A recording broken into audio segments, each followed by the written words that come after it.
Hello and good evening. Welcome back to the Savvy Street Show.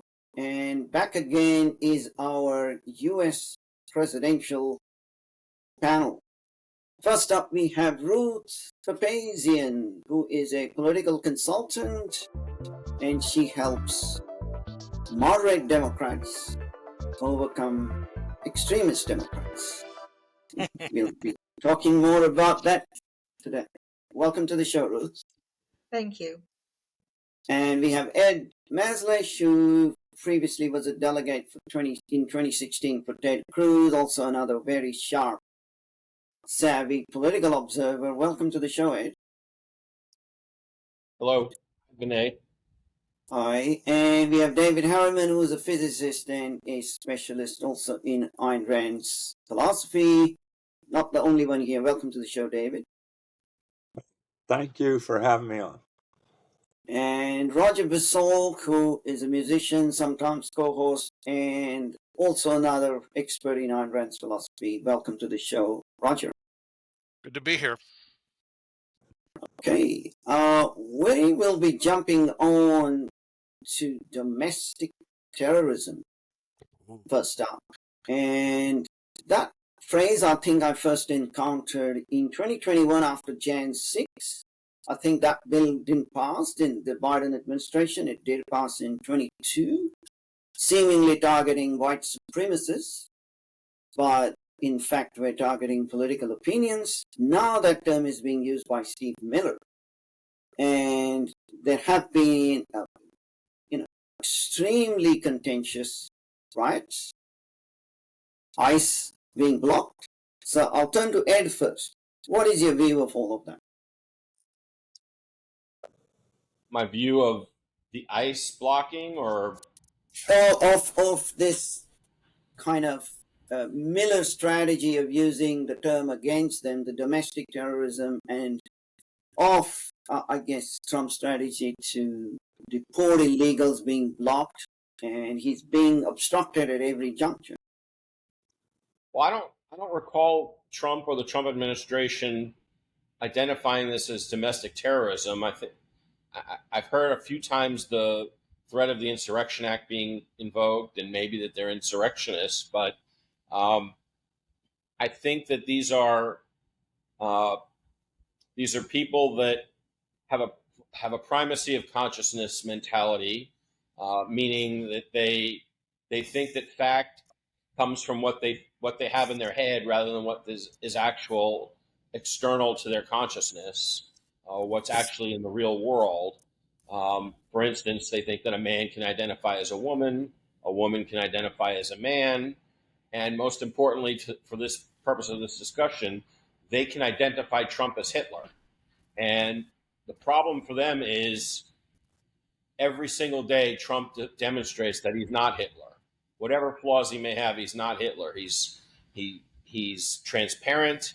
He has restraint. He keeps saying he's going to send the National Guard in, but he, to the extent that he does, it's in very limited force. And the left is going crazy because their self-esteem is being attacked. They have identified as anti-Hitlerians or anti-Nazis. And to the extent that Trump demonstrates on a daily basis that he's not Hitler and he's not a Nazi, their whole worldview is colliding with reality. And, they are realizing that they're the baddies, if you've seen that video. So I think that's where it's coming from. I don't think that, I don't think that this is a deep state issue.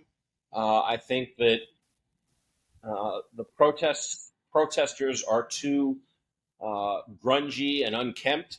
The deep state is more professional, and I just don't see this as a deep state issue. It might be related. The left and the deep state are not the same.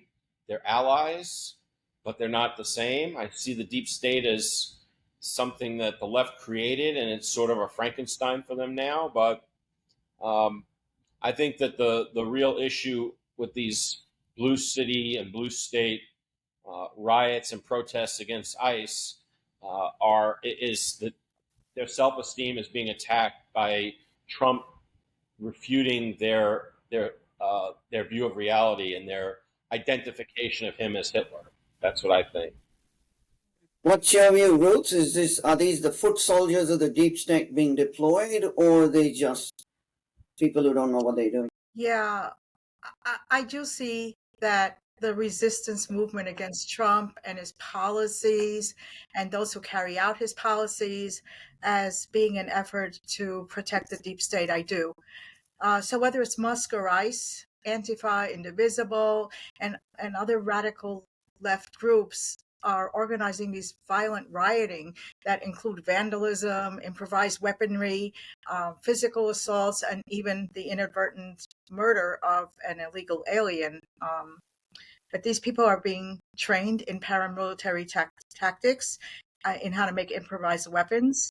I mean, they learned how to make leaf blowers into Molotov cocktail launchers. Somebody had to fund all that. And what I think is going on here is illegal immigration is central to the deep state, because Democrats cannot control the House without the help of the embedded leftist bureaucrats in the government who are funneling money to all these non-government organizations that, among other things, bring in the illegal aliens and provide them with food, clothing, shelter, and medical care. So since the census counts residents and not citizens, all the sanctuary states, California chief among them, have many more seats in the House than they are otherwise entitled to. This is what they're trying to protect at all costs, I believe. Okay, Roger, isn't law and order a critical issue in the objectivist philosophy? Well, it is. I think that an objectivist would look at the situation and say that our ultimate problem in the country is the reptiles in the deep state. And their ultimate problem is Donald Trump. We've already seen this with Doge, and this is round two, kind of a messy round two. The Democrat Party is the political firebreak for the deep state. They are kind of the guard for the deep state. And when you look at all the opposition in the blue cities and blue states to the efforts to clean up crime and illegal immigration, it's a dead giveaway that electoral politics are the issue. They know in the deep state and the Democratic Party, if Trump succeeds with all of this, then his stock and his supporter stock is going to rise even higher than it did in November. And the swamp draining is going to keep going. They can't allow this to happen, of course. So they're fighting on all levels, local, state, and federal. They're trying to use the courts. They're trying to use the Antifa thugs. Mostly peaceful protesters. To shut down the National Guard and to hobble ICE, maybe even to maim or kill its officers. And there's a steady stream of propaganda and smears from the media and from Congress about how tyrannical and undemocratic this is. But I think ordinary people are more and more catching on that this violent opposition to ICE and the cleanup of big city crime is not, that their opposition is not democratic. And it's not anti-fascist. It's not, but it's anti-law and order. It's anti-federalist. You know, the Supremacy Clause says the federal government, that the states and localities should not interfere with the federal government enforcing federal law, and that's what they're trying to do with the immigration law. And this is, I think we're going to see some little miniature civil wars here and there before this is all said and done. I think the American people, though, more and more are coming to see that this is what they voted for in November, and I hope it continues. Okay, David. Yeah, exactly right, Roger. I mean, I think that the left in this country is, I mean, they are the movement of violence, assassination, and they'll stop at nothing. They're also the movement of fascism, and they accuse Trump of exactly what they are. I mean, Trump is none of those things. He's trying to restore law and order. And in regard to the National Guard, I think he should use it more, not less. I mean, we need. I mean, these democratic cities have just been handed over to the criminals, and when Trump first used the National Guard in D.C., crime levels went down by 50% in the first 2 weeks. I mean, who can complain about that except somebody that's for crime? And the Democrats are for crime. Now, in regard to the protests, I think follow the money. And the money leads back to people like George Soros. And I mean, he funds Antifa. I think there are people funding these protests. There are professional protesters inciting violence. So this is the essence of the left in this country today. And sorry. And yeah, it's a catchy tune. The and Trump is fighting it, and more power to him. I support him more than ever right now. I think he's doing a great job. Thank you. Let's move over to what is seemingly a peaceful election, but under the surface, a lot is brewing there. This is the New York mayoral election. And I'll turn to Ruth first. You mentioned like what we call preference voting in the Commonwealth is called ranked choice, which doesn't seem to be present in this election, where you can just say 1 Republican, 2 the moderate Democrat, 3, and then if your 1 gets knocked out, your 2 still stands as a vote. It goes down until you have 2 left. So tell us more about what's going on in New York. Well, in our primaries, we have ranked choice voting, which is what we call preference voting. And this, as a campaign professional, this is of particular concern to me. So in the Democratic primary, there were 11 candidates. And 9 of them were basically ranging from very liberal to very progressive. So in other words, there were like 9 different shades of Mamdani, okay? And they ran a one and done strategy, which meant that they asked their voters to only vote for Mamdani and nobody else, okay? So the other, you can rank up to 5. So it was whatever it was, like Lander, for example, he was the number 1 choice, obviously, and then Mamdani would be number 2, and then the other 3 spots were left blank. That was the strategy. So after the first round, when the votes that the candidates actually earned were counted, only 8 points separated Cuomo and Mamdani. Then, in a process that was performed behind closed doors, votes were reallocated to Mamdani, and he won with a 13-point margin over Cuomo. Now, I believe that the other far-left candidates ran to create a pool of votes that could be reallocated to Mamdani to ensure his victory. So as far as I'm concerned, ranked choice voting is legalized election fraud because the system can be easily gamed, as we just saw. Okay.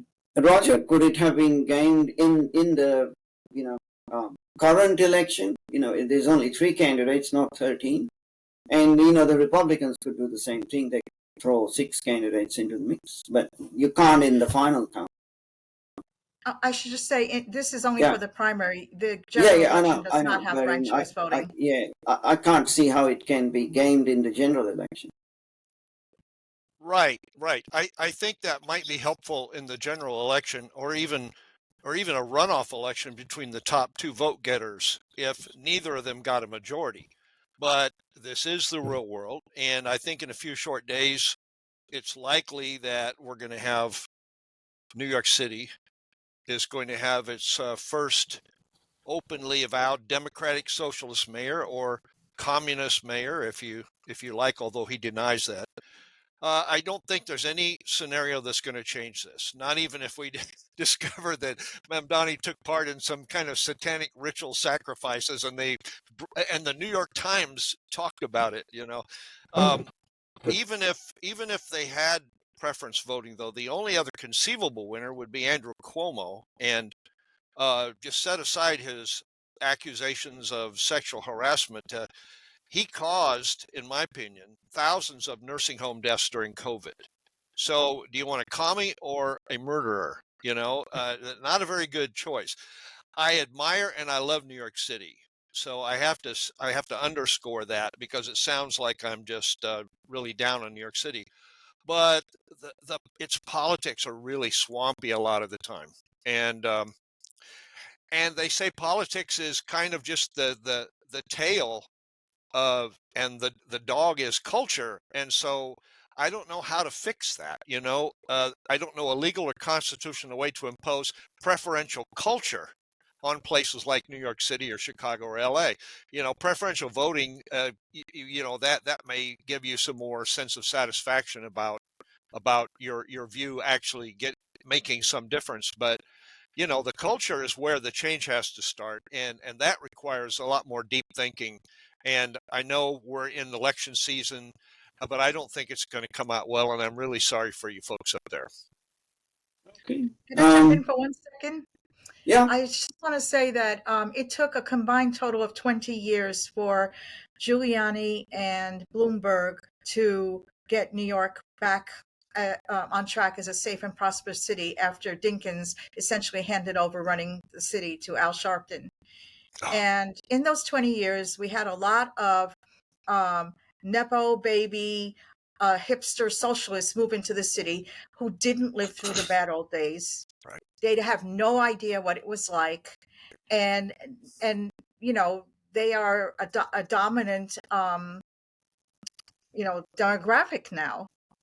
There are just a lot of them. And they're actually overwhelming the votes of the older outer boroughs voters, many of whom escaped socialist and communist countries. So when people say things like, oh, you guys deserve Mamdani, this kind of upsets me, because this was a huge cultural shift with all these hipsters and stuff moving into the city, and they changed our politics. Everybody, says, don't, California, my whatever other state it is. Well, we got everybody's hipsters, basically. They all came to New York. Nobody deserves. And Mamdani wants to reintroduce rent control.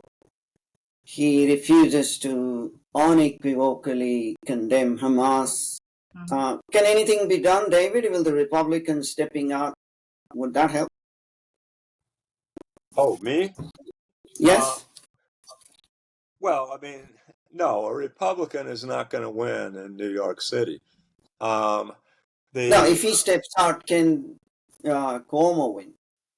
Yeah, Cuomo's not going to. I mean, as I read the polls, Mamdani has it in the bag, basically. I mean, he's going to win. So, Ayn Rand said that civilization is dead when the lights go out in New York City. And, electing a communist mayor is, a pretty big step in that direction. So people in New York, I think if this happens, a lot of people are going to leave New York. I mean, it's already started to happen, the exodus. I mean, same in California. People are leaving California. The states that are gaining population are states like Tennessee, Florida. I mean, people are running away from New York and California. I mean, for obvious reasons. And that is going to keep happening. When Mamdani gets in, it's a lot of people are going to leave. Last one out, turn off the lights. Yeah, is that a good thing, Ed? Like people leaving New York and LA? Is that going to be a good for the Well, I Republican think that's movement a in the good long thing. run? Yes, I think separation is a good thing.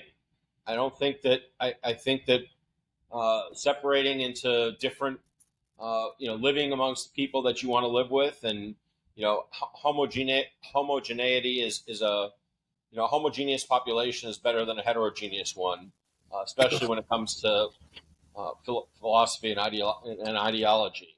I don't think that free market capitalists should be living with socialists. I don't think they should be trying to convince each other uh, to live, to live together. Or I don't think that the free marketers should be trying to convince the socialists. I don't think the socialists should be trying to convince the free marketers. I think they should separate and be left to their own devices. And David referenced Ayn Rand. That was the whole point of, or one of the whole points of Atlas Shrugged. Separation is the answer. With respect to some of the other points that have been raised, I'm totally against preference voting or ranked choice voting. I think that by making it a binary choice, where it's just you either vote for candidate A or candidate B, it pushes the candidates to be more broad-based in their appeals. And I think that's a good thing long-term for the body politic. With respect to Cuomo and Mamdani, I don't see a dime's worth of difference between them. I don't think there's only one thing that I can see Cuomo doing differently than Mamdani, and that's Mamdani would meet with a jihadist or an imam openly and gloat about it, and Cuomo would meet with him privately and keep it to himself. But otherwise, Cuomo is just as communist and just as socialist as Mamdani. Cuomo, as Roger said, killed people in the nursing homes. He was a COVID fascist. He's a sexual predator. He told conservatives to get out of New York. We don't want you. You're not wanted here. Go move to Texas or go move to Florida. I don't think that he would govern any differently than Mamdani would. I think that there's not a dime's worth of difference between them. Now, is Sliwa going to win? No, I don't think he will win. But at the very least, I think that it's important that there's some candidate out there who is not Cuomo and not Mamdani. If Sliwa disappeared from the race and all the votes went to one of those two candidates, there's no historical record of people opposing the socialism and communism and Islamism and Islam loving that those two candidates both support. Cuomo, even on crime, Cuomo says he's going to hire more police, but the reality is he eliminated cash bail when he was governor. He governed left. He's talked left. Even just this past weekend, he criticized and jabbed at Trump over the No Kings rallies. Cuomo is not going to govern right. He's not even going to govern center. He's going to govern left, just like Mamdani. I don't think there's any reason to decide to choose one or the other. A final thought, David again mentioned Ayn Rand. She mentioned that, there's a limit to the principle of lesser of two evils. I frankly can't decide which of the two of them is less evil, but even if I were to stipulate that Cuomo is less evil, I couldn't support him any more than I could support Mamdani. Can I just jump in again? I'm sorry. All right. Sliwa is not all that conservative. So, for example, he believes in universal basic income, which I believe is a socialist idea. He excoriated Trump on the debate stage the other day for the ICE raids. This is great. He's actually loves gun control. So, I mean, what we have is three somewhat progressive candidates running for mayor is what we have. Sliwa is ranging from. Sliwa is objectionable. Mamdani and Cuomo are unacceptable. That's the difference. Okay, I'll go with that. But I mean, Sliwa can't win. So this is a Hobson's choice. We have to pick one flavor of evil versus another flavor of objectionable versus what? Our backs are against the wall. Yeah. I mean, if it's And Hitler the gun versus is to our head. Stalin or Stalin against Mao, you don't vote for either one of them. Yeah, I see a point. You at least have on record someone objected to both. But you're going to get one of them. Yeah. So Yeah. Right. So Oh. you should treat this election as Dunkirk, and you should understand that we need to hunker down. We need to defeat Hochul in the governor's race next year. We need to have Trump try and do what he can to control whichever of those two miscreants wins, and it's going to take a year to try and start digging out of it. That's the voters in the Democratic primary have put us in a hole. That's where we are. I know I can't blame, I'm sorry, I cannot blame the Democratic Party solely for this.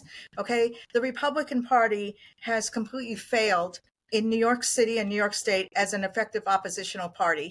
They, all these years, they have seen Democratic Socialists of America and Working Families Party recruit candidates, train them, provide them with campaign professionals, fund them. And this playbook has in just a couple, like 3-4 election cycles, gotten so many radical leftists elected that our city council is dominated, our state senate is dominated, our state assembly is dominated. And the Republicans, all they have been doing all this time, not copying the playbook and effectively running candidates that are ready for prime time, well-funded, have good campaign professionals. No, instead, they are fundraising off of our misery. I got a fundraising letter from some guy running for re-election in a state hundreds of miles away from here, promising to deport Mamdani, as though he had the power to do that. And what the hell does Mamdani have to do with his race? All the way, in another state. They are fundraising off of our misery. That's all they want to do. It started when AOC got elected. AOC, Jasmine Crockett, Mamdani, these are the big fundraising stars of the Republican Party, and they are not going to be defeating socialists. Socialism is very lucrative for the Republican Party. So I'm sorry, I cannot blame the Democrats for this. If the Republicans had been an effective oppositional party, the Democrats could not have moved so far to the left so quickly as they did. Let's move to another thing, which is persecution or prosecution. I read in the Government Gangsters book written by Kash Patel, he pretty much blames both James Comey and Brennan, the FBI head and the CIA head at the time, for not for starting the Russia hoax. If I recall correctly, they were the kind of the foot soldiers who carried it out, or were accomplices. I kind of don't know whether the order came from Obama or Hillary. Turning to Roger, do you see that as the mainstream media persecution or a necessary prosecution? Well, what was done to Trump for 8-9 years has been persecution. And what is now being done is some much needed prosecution. That's my short answer. When he jumped in the race 10 years ago, the Democrats and the deep state saw him as a disruptor. They saw him as a threat to their power. And so they have tried to take him down any way they could. And I think it all tracks back to Obama, if you want to know my opinion. They used everything in the book: illegitimate FISA warrants, wiretapping, phony investigations, impeachments, election fraud. They tried to deny him ballot access. They used a bunch of phony, trumped up, pardon the expression, indictments and court cases. They tried to strip him of his wealth and property. They made an unannounced raid on his home and multiple assassination attempts. They weaponized everything they could, including actual weapons. And he's still standing. So now he's turning the Justice Department to go after the obvious culprits, the low-hanging fruit, and sometimes for the same crimes they tried to convict him for. My favorite is Letitia James, obviously, with her mortgage fraud. I hope she gets a nice striped suit or orange pantsuit or whatever they give her. But these are actual felonies with sufficient evidence for indictments. These are not persecution. In other words, these are prosecutions. Let me make a simple example. If somebody sees you as a threat to their wealth and power, and they get a gun and they fire it at you and they miss, so in self-defense you fire back. Are you persecuting them when you retaliate? No, it's just simple justice. It's self-defense basically. And the same thing is true of what Trump has done, is doing to those who attacked him and committed one crime or another in doing so, or they were even guilty of the same crime and somebody blew the whistle on them, which is good for them. My favorite libertarian, Ron Paul, just today or a couple of days ago posted an article called "It Didn't Begin with Trump," and I think I'm going to add the link to when we post this. But there was numerous past presidents who sicked the IRS on people who criticized them. But that's not what Trump is doing. Half the country is criticizing him, and he's got a lot of political opponents, but he just targets the tiny handful who unjustly and I think illegally persecuted him and prosecuted him and committed actual crimes themselves. Yeah, David, I mean, does it make sense that Russia invaded Ukraine after Biden got into the White House? Would it have made any sense for them to put Trump in there and then wait for him to get out? So what's your view, David? Like, what is the motive, even if the Russia thing was true? First, I want to say I agree with everything Roger just said. Yeah, in regard to Russia, Ukraine, it never made any sense at all to me that people believed that Putin would rather have Trump in than Hillary or Biden. I mean, Biden was great for him. I mean, Biden was a puppet, easily pushed around. Trump is tough to deal with from Putin's point of view, and I'm disappointed in Europe right now for not doing more along the lines of what Trump has said. In other words, stop buying Russian natural gas. If you cut off their revenue from fossil fuels, that in itself would kill the war against Ukraine because he couldn't afford to wage it. I mean, why people keep, Europe is funding Russia's war against Ukraine. And Europe says they're against it, but I mean, what Germany does is they close all of their fossil fuel plants because they want to appear to be green energy and so on. And then they import all the fossil fuels from Russia. So they're just pumping all their money to Russia. And Russia takes it and attacks Ukraine with it. I mean, the hypocrisy is, just over the top. No, I mean, from Putin's point of view, Trump in the White House is his worst nightmare. So why would he ever have colluded to get Trump to be president? I mean, the farce of the Russia hoax aside, I don't know if you've read the proceedings. Is there enough evidence to convict either Brennan or Comey? And would they do a deal then and admit it was whoever it was, Clinton or Obama, who really pushed them? I mean, sometimes the Department of Justice would do a deal if they're willing to give up the bigger boss. Well, I don't think that either of those defendants is going to be willing to make a deal. I think they're both going to want to go to trial, and they think that they're going to get a friendly jury that's not going to convict them. I haven't seen the evidence against Brennan. I have seen a tape of the testimony that Comey gave to the Senate that is the subject of his indictment. He used some weasel words that his lawyer is gonna try and use to get him out of the charge. I don't remember the exact words right now, so I can't cite them and I can't opine on them. I just remember reading it or hearing it, and I think it's going to be a contested case. Um, as far as the indictments generally, I agree with Roger and I agree with David. This is a reckoning. This is accountability. It's not persecution. Period. Okay, Ruth, anything to add there? Well, I agree with everybody, and I think there is definitely a difference between revenge and accountability.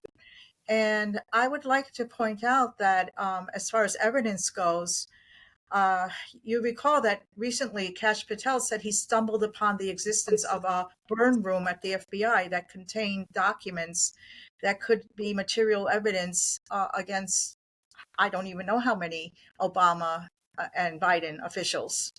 Um, all that stuff is going to have to be looked through and declassified. And DNI Tulsi Gabbard is declassifying things as fast as she can. And the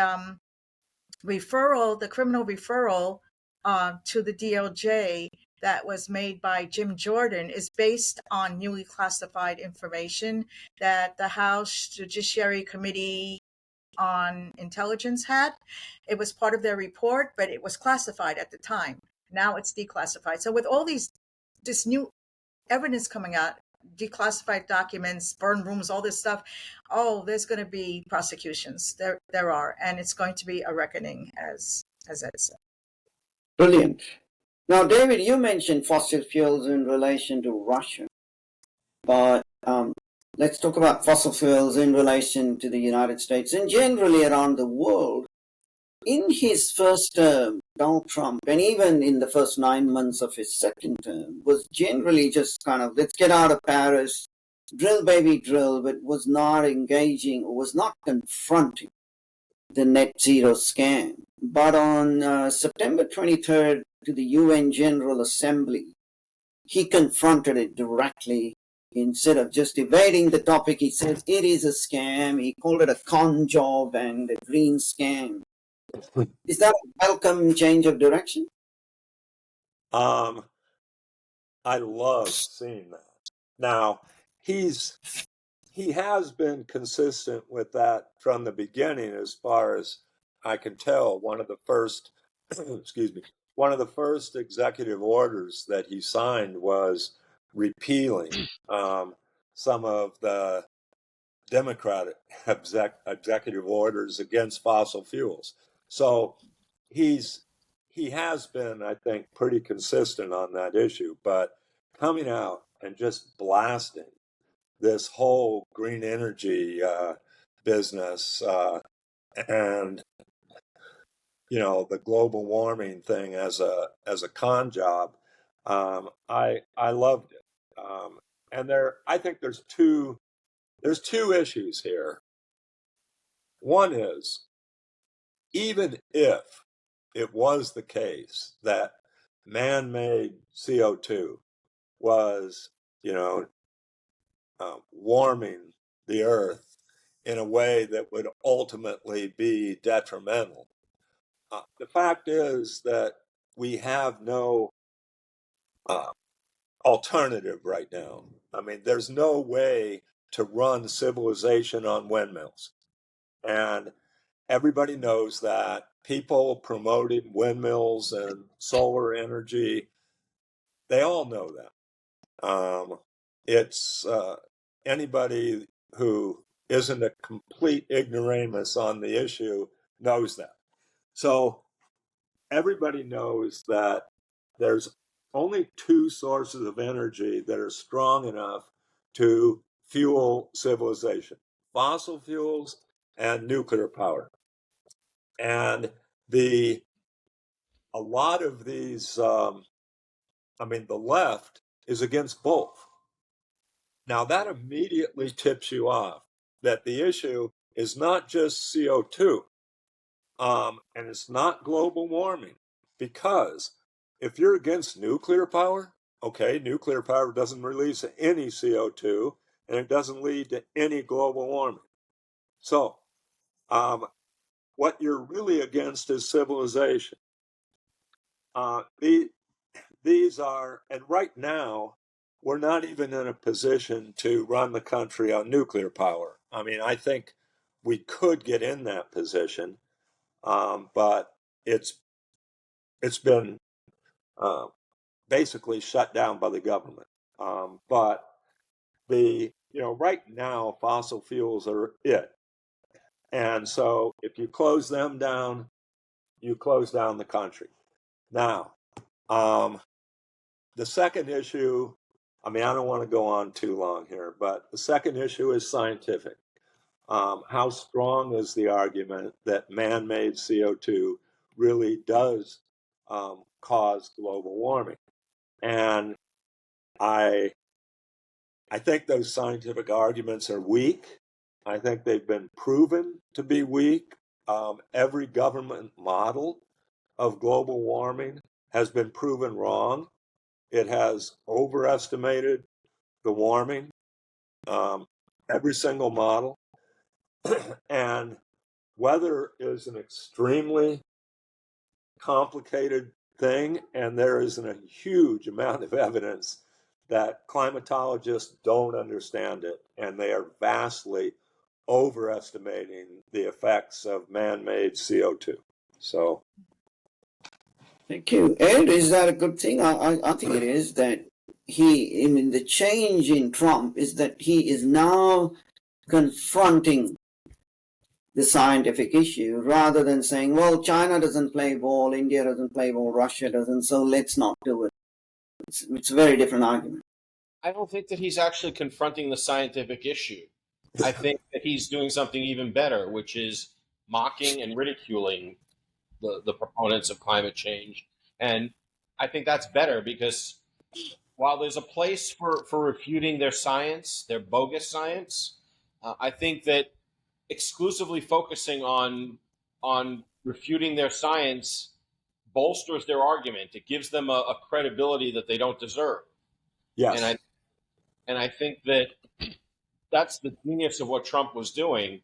He by mocking them, I mean, he took a page out of Alinsky's playbook, right? That's what Alinsky says, mock them and use ridicule. And I think that's what he did.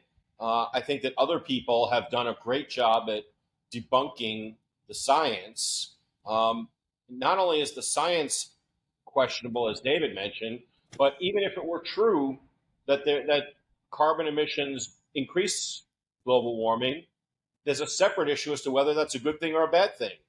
I mean, most people prefer warm weather to cold weather. Yeah, a lot of animal species. Right, vegetation and animals do better in warmer weather than cold weather. There's not a whole lot living at the poles.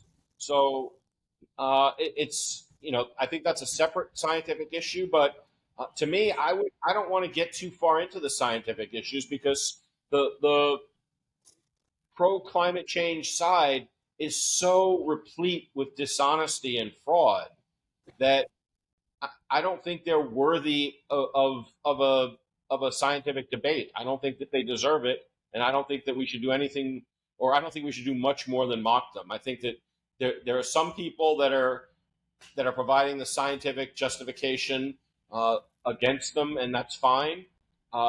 There's a role for those people, but I think that Trump's mocking is exactly what was called for, or what is called for. Yes.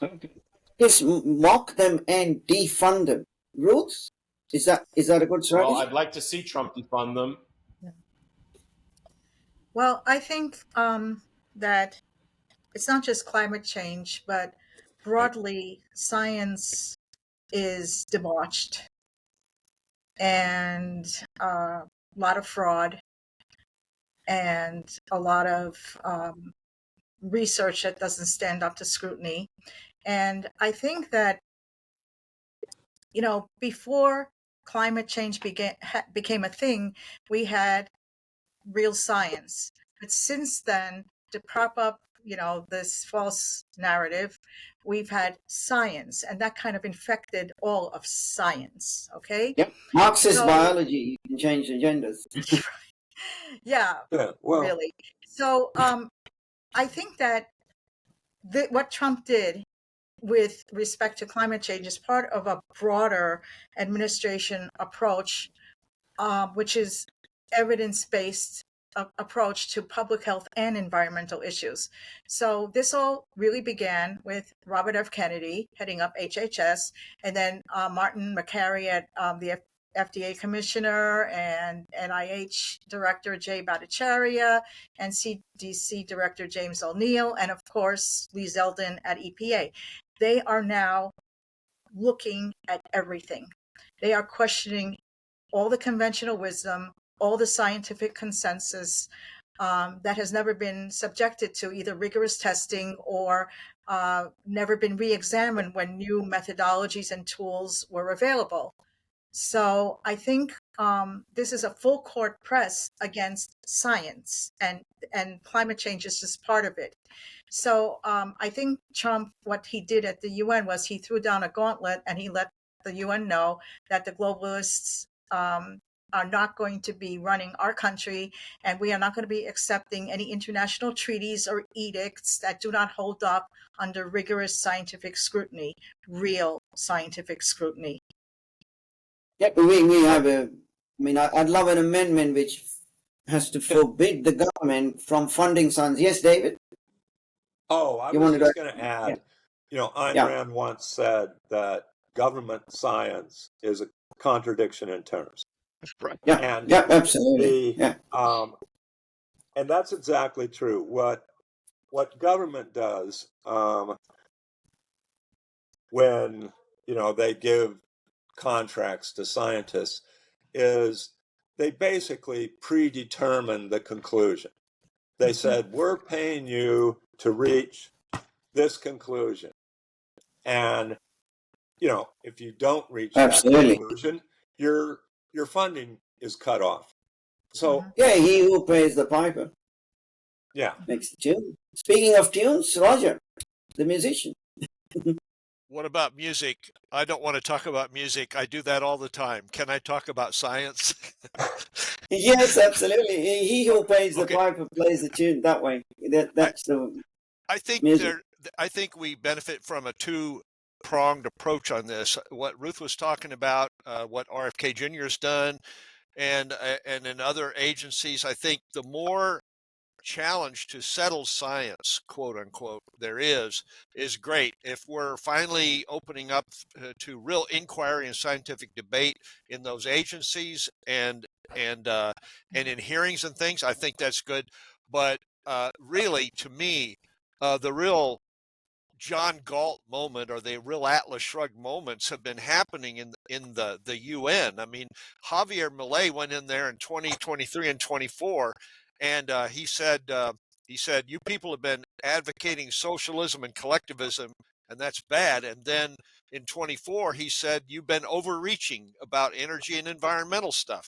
And so then Trump comes in and he does another John Galt moment, and he says, this is a scam. This is terrible. And it's not just inappropriate, but it's a fraud, and it's exploiting people. And these guys are telling the truth, and I really hope that it's not too little and too late, or we may end up having to turn off the lights anyway, like is it David said, like in Atlas Shrugged, like in Atlas Shrugged. The market forces have always determined in the past the transitions we make in the economy. In the 1800s, we transitioned to petroleum. And it was not central planners in Washington or Brussels that did it. And that's how we should make any future transitions. If wind, solar, or geothermal is going to play any substantial role, the market will determine it. Otherwise, like David said, it's got to be nuclear and it's got to be fossil fuels, and until we discover something else. And I think that if we aggressively pursue fossil fuels and fracking and anything we can, and nuclear power, get that ramped up, we're going to be okay for decades, if not centuries to come. Centuries, yeah. Especially here in Australia, we got I'm a centuryist. last year. Absolutely. Yeah, it's a whole new frontier, I think, has opened up with drone strikes on the supposedly drug-carrying boats. Ooh. And at Savvy Street, we just published an essay by libertarian legend Walter Block, who says, why not just legalize those drugs? And that's without any bloodshed, you would get rid of the problem. Well, yes and no. I wanted to ask you, Ed, what do you think about those drone strikes, and is legalization of narcotics a potential solution at the cost of health of youth who get addicted? Youth and adults, for that matter. I think that drug legalization is a complex issue. I'm mostly against it, but I'm willing to listen to it. I see what marijuana legalization has done, and I don't like culturally what it does to the neighborhoods that I see in New York and in New Jersey.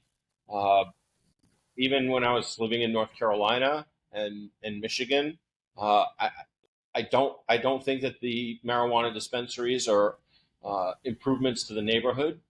But as far as the war or the Trump's action in shooting at these terrorist boats, I don't think there's anything to legalize on that. I think that they are completely legal.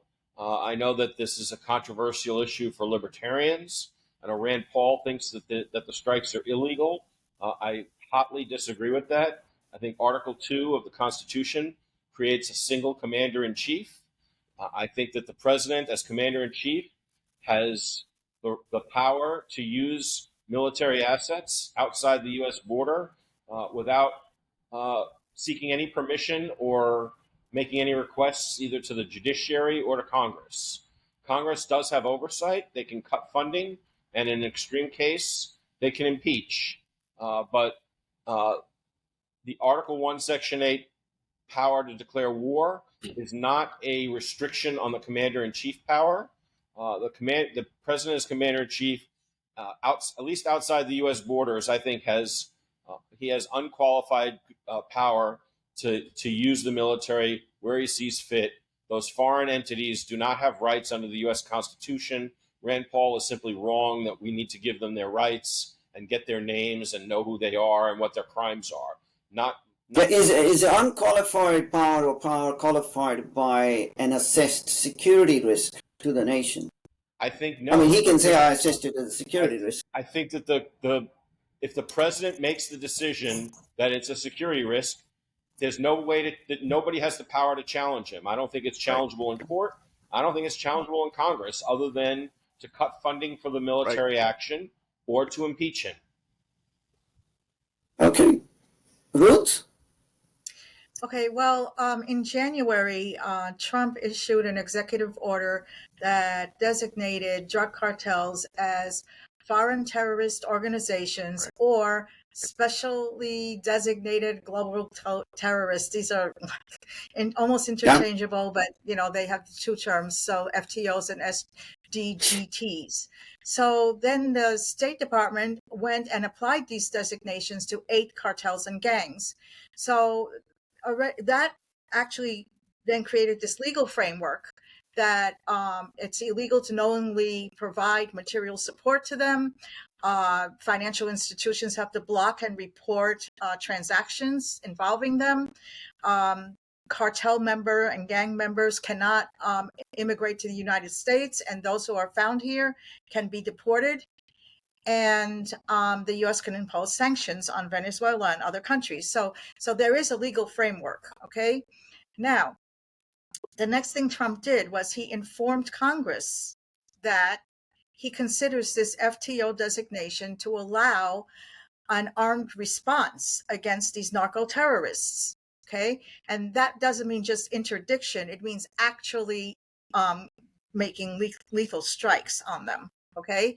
So the administration also considers these to be what they call a non-international armed conflict. So it's limited only to these narco-terrorists, okay? Now, Trump had already set the stage for this. Everybody laughed, but when he renamed the Gulf of Mexico, the Gulf of America, what he did was create an invisible border in the water, okay, between international waters and U.S. territorial waters. And that just strengthened the EO in January. So I don't think this is going to lead to a wider war for two reasons, one on Trump's end and one on Maduro's end. On Trump's end, he wants his legacy to be a president who ends wars, not starts them. So I don't think he's going to start a war with Venezuela. And on Venezuela's end, they're making billions of dollars off drug trades, okay, this drug trade. And a war would kind of impede that revenue flow. So Maduro is going to bitch and moan to the UN and other entities and complain about Trump and complain about, these boats getting blown up. But I don't think he's going to go beyond that. Hey, Roger, is there a risk? I mean, one of the youngsters who was killed on the boat, his mother claimed that he was completely innocent. Is there a risk when the military just has the authority to drop a drone? How did they know for sure? And is there a risk that some innocents get killed and they might have been just on a fishing boat out fishing? Well, I think the intelligence was probably adequate in this case, and I think that we're getting disinformation. But, there's an old saying, if you lie down with dogs, you get up with fleas, and you don't want to hang out anywhere near these people. You don't. You simply don't. I agree with what Ed said, what Ruth said, and as far as a war is concerned, is there going to be a war? I don't think so either. Then, like Ruth said, they will complain to the UN or whoever will listen, but they don't have much room to talk. They have engaged in thousands of extrajudicial killings in the last 10 years. And in my opinion, it looks like they've been targeting the wrong people. They've been shooting dissidents against the regime when they should have been going after criminals, but they're in bed with the criminals. And so I don't think a war is going to happen. I just think there's going to be a lot of heat about it and a lot of controversy in the Congress and in the media, but I think nothing much is going to happen. Yeah, I must admit that I read it in CNN, this plea that this young man was innocent, so that qualifies it. Explains it. Yeah, right. David? Yeah. Yeah. Communist News Network. Anything to roll add on the narco war, David? Oh, the issue of drug legalization that And the drone strikes. yeah. I mean, libertarians are. That's always been a big issue for them, and I think it's a complete misapplication of the proper principles of a free society. I mean, if you look at the fentanyl that's been coming into this country for the last decade, as far as I know, it's the leading cause of death among teenagers. So this has been, I mean, they're selling this stuff to minors, and this drug is poison. I mean, I heard in an interview somebody say to Charlie Sheen, who has a lot of experience with drugs, that, taking fentanyl is like playing Russian roulette. And his response was, yeah, with 5 bullets in the gun. Oh. Yeah. So, I mean, and that's what's been going on. And so, I think Trump looks at that and he sees hundreds of thousands of deaths among young people in this country due to these gangsters selling this poison to young people. And he's saying, no, this is unacceptable. I'm going to stop it. So good for him. Now, in terms of Venezuela, he can go as far as he wants. It's an illegitimate government. I don't think it was ever really elected. The people don't want it. The only people that do want it are the gangsters and the cartels. So if there were a way to get rid of that government and put in a better one in Venezuela, I would be all for it. And so would the good people in Venezuela, I think. Yeah. Oh, yes, definitely. Anyway, we're almost at the end of the show. I'm going to do something different for the final question. There is no question. It is an observation. Some of you know Victor Davis Hanson, the senior fellow at Hoover, and he said this is part of the it's not a revolution by Trump, but it's a counter-revolution to undo all the neo-Marxist damage that has already occurred, funding signs in the bureaucracies, in the media, in the academia. It's a huge monster.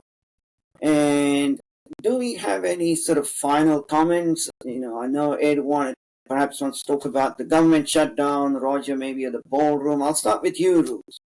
Any final comments from you? Well, I am a big fan of the government shutdown, I have to say, because I think that electeds in both parties had a vested interest in convincing the people that a government shutdown is the end of all civilization as we know it. And of course, they were aided and abetted by co-conspirators in the media and their pontificating pundits. But basically, it's a big yawn for most Americans because their lives go on as usual. The Social Security and other government checks are in the mail, and essential services do continue. Um, I think what makes this shutdown different is Doge. Okay, so Doge uncovered a staggering number of government workers who were doing no work, were redundant, were actually undermining our economy and our national security. Um, and this, we heard, story after story about all this malfeasance going on. And I think it sort of pulled the rug out from under the Democrats, who always used to use sob stories of government workers not getting their checks and starving and stuff like that. I don't think Americans care anymore because they see all the fraud, waste, and abuse. So Democrats can't beat Republicans over the head anymore with these sob stories and force them to pass humongous omnibus bills or continuing resolutions. So with the stage set like that, Trump is doing something different. Now, the Republicans are holding firm so far. So he is actually using this shutdown to fire some more of these redundant or useless workers, not furlough them and then pay them later like a paid vacation, but to fire them. So I think this is like a proof of concept, something like 4,200 employees already have gotten fired as of October 1st, when the new fiscal year began without funding. And there's like 2 million government employees. So this is a drop in the bucket, but it is a proof of concept. And I don't think any other government shutdown is going to have the same effect again. This is a paradigm shift. Right. Roger? Well, I did want to comment on the big fuss about the ballroom in the East Wing. The whole thing is a textbook case of Trump derangement, right?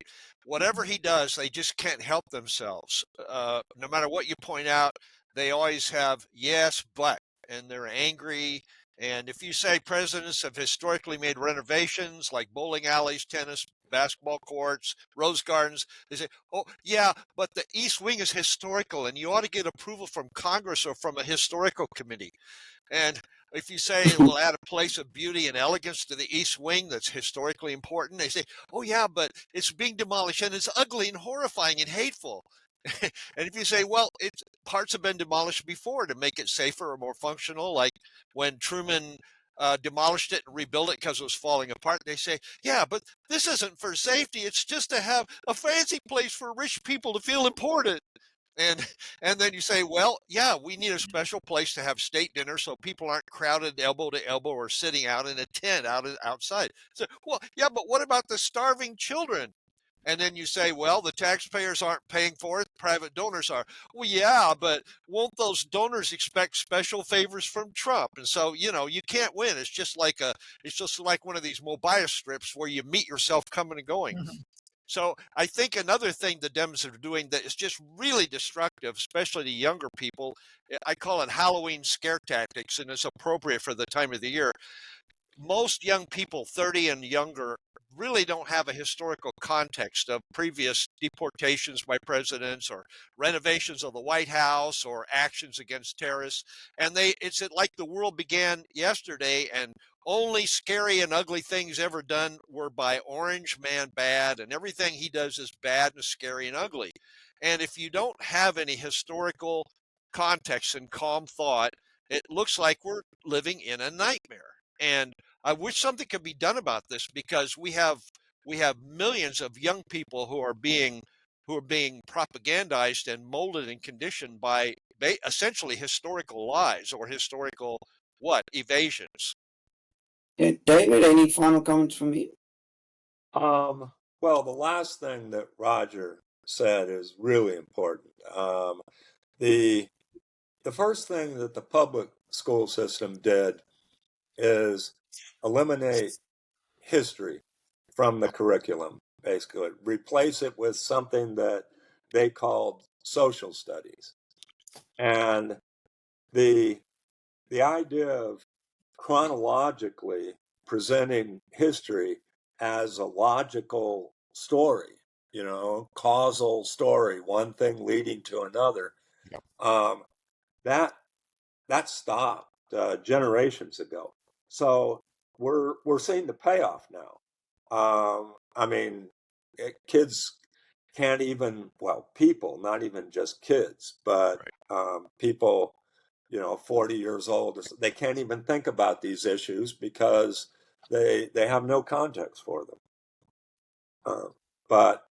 And Roger's right about all the lies that they're fed all the time by the media. And, one way of lying is omitting the truth. You can say things that are like technically true, but if you're cherry picking, a few little things to say that might be true while dropping the whole context, that's a lie. So, like saying that I have one leg right now. Yeah. Right. That's a good one. Yeah. Very good point by Roger and David. Ed, any final comments from you? Yeah, I mean, let me do a couple of quick comments about what was said, and then I got a couple of my own. I think that the ballroom should be called the Trump Ballroom, period. I think with respect to the... Yeah, that'll get some heads exploding. I think with respect to the government shutdown that Ruth brought up, I think that the battle, the battle that's not really that's below the surface is the firing of the government workers and the cutting of the programs that Democrats like. I think the Democrats see that as a way to get a campaign issue, and I think that's their calculation. I think that they think that the public is going to rally around them if and when Trump makes those cuts. I don't think that's going to be the case. I think Trump is a good enough salesman that he's going to explain why the cuts have to be made. But I think that's the battle. Wars have been fought historically in large part because one or both sides miscalculated. I think both sides think that they can win that war, and I think that's what the government shutdown is really about. As far as my own 2 cents about issues that I think are important that we didn't discuss, I got 2 quick hits. I think it's laudable that Trump is trying to bring peace to the Middle East and Gaza. I don't want to criticize him for it, but I disagree with, or I think that he's mistaken about the nature of Islam. I think that more fundamentally, I think Trump shares It's funny, Trump is not a libertarian, but he shares a libertarian delusion, frankly, that everybody is motivated by the desire to create wealth and make money. And I don't think that's the case. I don't think that the Gazans and Hamas care one iota about creating a Riviera on the Mediterranean. I think they care about killing Jews and ending Israel.